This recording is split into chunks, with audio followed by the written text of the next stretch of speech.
G'day, it's Anthony Kirby from Business Growth Co. And I just wanted to quickly share with you 3 questions that you can use to improve your sales conversations with your clients, customers, prospects in your business starting immediately. So the first thing is asking the client what specific outcome or what would your ideal outcome look like if this is to happen. So whether you're selling a product or a service, you can ask this question at the start of any sales conversation, and it will get you inside the mind of your prospect in terms of understanding what it looks like for them in their mind and understanding the things, the boxes that you might have to tick in order to make it a reality for your business to be able to help them with your product or service. The second thing is abstraction and specificity. Now, sometimes your client's caught up in the small detail, and to lift them out of that, you can ask for what purpose.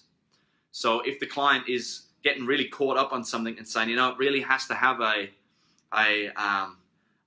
Chrome widget, you could say, well, for what purpose? Why is that special to you? Why is that important to you? And it allows you to get a bigger picture view and to take your client to a bigger picture view as well. And conversely, you can also ask them about more specifics. So if someone's given you a really abstract comment, or someone's asking for something quite abstract, by asking what specifically, it allows you to get more focused and more specific in the answer that you're looking for. So for example, if somebody says, I really want to have a widget, you could say, well, what specifically about this widget do you want to see? Do you want it in Chrome, red, black? Someone might say, I want to have a certain style of house. You could say, well, what specifically about that house is going to be important to you? Is it going to be the bedroom? Is it going to be the outdoor area? There's a million different examples. If you are a coach or consultant and you are having sales conversations with your clients, you could be asking them, well, what is it specifically that you want to achieve from this? Which again links back to the outcome that they're hoping to achieve as well. The third question, which I find is often the most powerful, in sales conversations, a lot of people are scared of sales conversations because they're scared of closing the sale. And it should never be about you closing someone as much as it should be about somebody wanting to take the next step with you. And what I have found in my experience now of training over 1,000 consultants and salespeople around Australia and overseas now, is that if you just ask the client, what does the next step look like for you? Oftentimes they'll just say, well, the next step for us is that we'd like to go ahead, or we'd like to pay you, or when can we have it delivered, or when can we have it completed?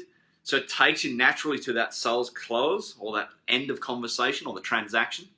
Equally, what it also does, it just determines whether the vision that you have in your mind of where the client is in the journey matches the reality of where the client is in their journey.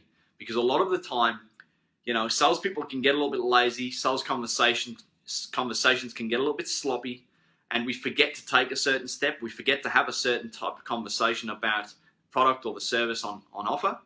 And so oftentimes the client still hasn't had all of their boxes ticked in order to make them comfortable to transact with you and to have a great relationship with you moving forward. So by asking the simple question of what's the right next step for you, oftentimes that just leads to the client giving you the information that you need to help move them towards the transaction at the end of the day.